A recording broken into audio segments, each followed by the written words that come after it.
Hey everyone, it's Sensei Ron Thomas, and in this video I want to cover a topic that seems to be coming up a lot lately with my students and my clients that I'm coaching. And I'm assuming that when that happens, when a group of students or a group of clients seem to be experiencing the same thing, I just got to assume that many of you are experiencing some of what I'm going to talk about in this video, and that is the topic of guilt, the negative emotion called guilt, and along with it comes its evil twin cousin, shame and regret. Now, guilt specifically with my students lately has been all about the economic crisis that we've been through in the past several years, and the recession, and decisions that my students had made back several years ago, 2008, 2007, 2009, right in that area, that affected them dramatically. Many of my students and my clients have lost everything because of some of the decisions they made based around their own finances. Now, that of course not only affects them and their future and their perceived future, but it also affects, of course, their family and their relationships, and some of them have even gone through a divorce because of some of the mistakes and the decisions they've made. So I want to cover this topic called guilt. Now, when we talk about guilt, it really is launched, the emotion is launched or sparked by what? By a decision that we made somewhere in our past. So the first thing we have to realize about decisions is that we make decisions in the moment called now, and we make decisions based on information that we have available to us right now. So let me ask you a question. When it happened in the past, what time was it? It was now. That's all there ever is. When it will happen in the future, what time will it be? It'll be now. It's always now. So in the past, in that now moment, when you may have made a decision that you now regret, let me say something about that. In that now moment, you made that decision in the very best way you could, based on the information you had available to you at the time. Later on, when new information arises that you didn't see back then, that's when we really start to regret it, and we wish we could go back and redo our decisions. I myself am responsible and guilty of some decisions that I made that weren't quite the best decisions, but I made those decisions based on the information that I had at the time. The thing about information is we have 4 million pieces of information or so coming at us at any given second. But we filter it, we delete it, we distort it, we generalize it down to about 100 pieces of information, or 125 pieces of information or so, it's estimated.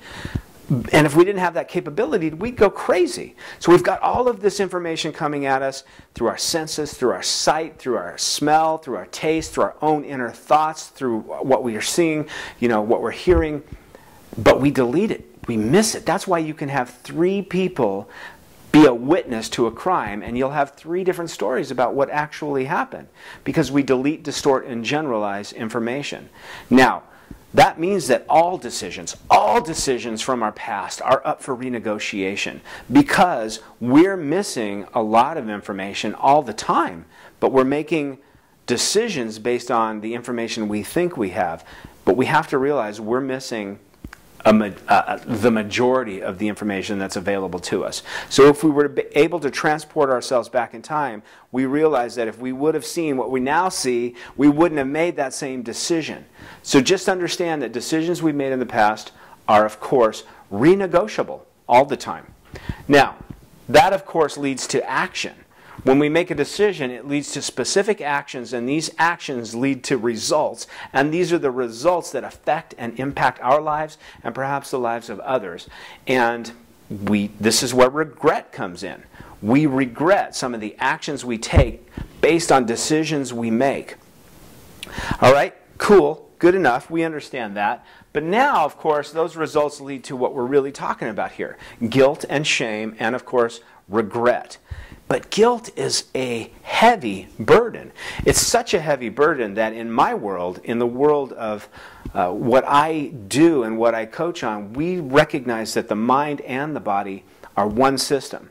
You don't have a mind and a body. You've got a mind-body, one system. And in the world of psychoneuroimmunology, they're proving that. They're proving, as an example, that anger is related to heart attack, it's related to stroke, it's related to high cholesterol, and it's related to cancer. And so is guilt. Guilt and carrying around guilt and shame can, not always, doesn't have to, but it can come out as a diagnosis if your body is storing and holding on to that emotion. So it makes sense that you'd want to let it go.